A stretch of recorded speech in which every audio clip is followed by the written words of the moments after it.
ऐसा है, सबसे पहली चीज तो जैसे मैंने बताया था, वीडियो में बताता हूँ मैं, ये लड़ाई संगठित होकर के ही जीती जा सकती है। आज उन्होंने इनिशिएटिव लिया, हमें बोलना पड़ेगा। कई लोग क्या कर रहे हैं, डर रहे हैं, बता नहीं रहे कि मेरे ऊपर कर्जा है या मैं परेशान हूँ।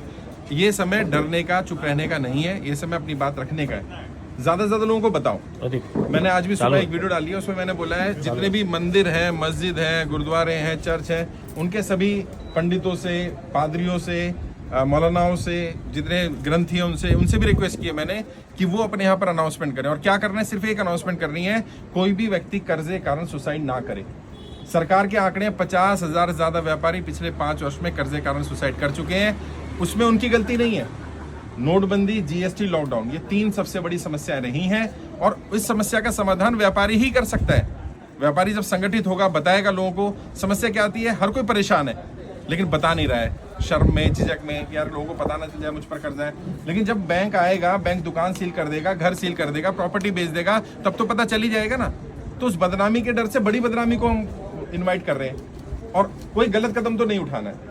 50,000 से ज्यादा लोग सुसाइड कर चुके हैं और सरकार को ये लग रहा है कि कुछ हो ही नहीं रहा है। सरकार के मंत्री अनुराग ठाकुर ने क्या बोला है, वो कहते हैं कि लॉकडाउन के कारण भारत में इकोनॉमी पर कोई फर्क नहीं पड़ा।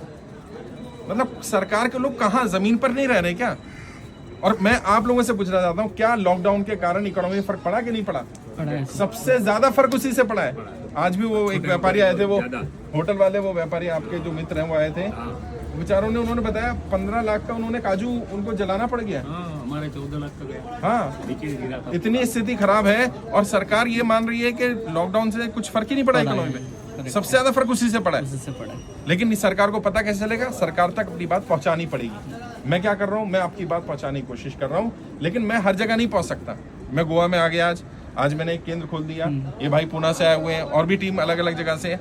कोशिश ये करो कि अब आप लोगों तक पहुंचाओ जानकारी। मेरे ऊपर कर्जा नहीं है, मेरी टीम पर कर्जा नहीं है, लेकिन हम लोग प्रयास कर रहे हैं कि वो लोग जो कर्जे की दलदल में फंसे हो, कोई गलत कदम ना उठाएं।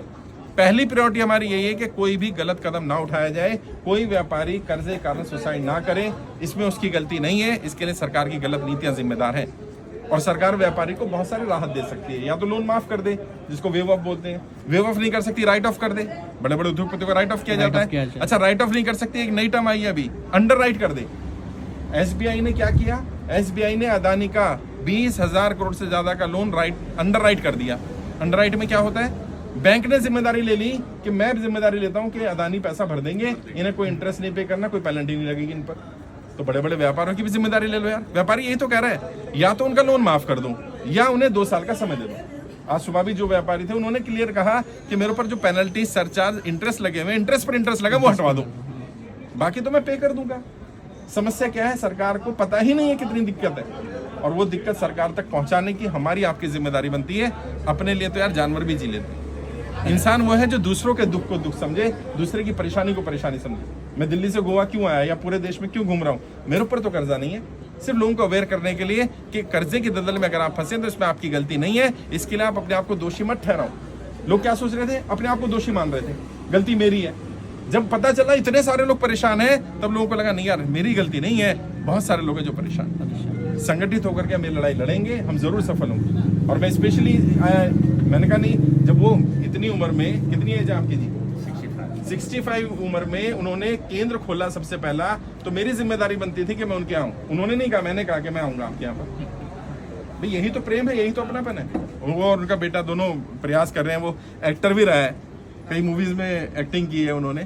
तो अभी क्या हो रहा है, जब हम सब संगठित होंगे तो सरकार को पता चलेगा। पंजाब के एक बड़े सिंगर है, अभी हमारे साथ जुड़े हैं, तो उन्होंने बताया कि नहीं, मैं आपकी मुहिम को सपोर्ट करूंगा।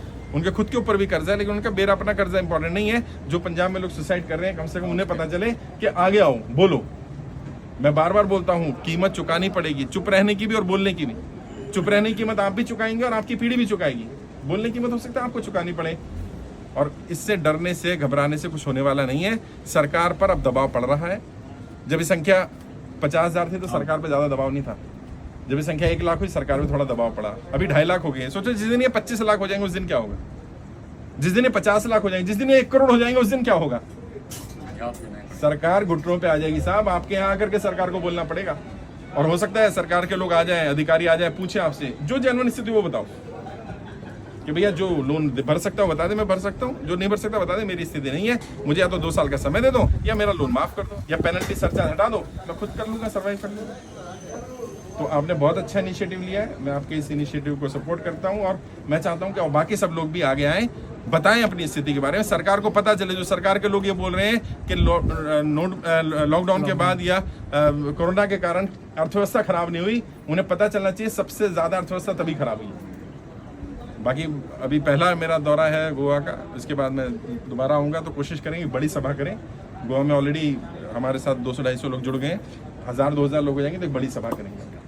बहुत बहुत शुक्रिया। जय हिंद, जय भारत। ठीक है जी, चलिए, बहुत बढ़िया।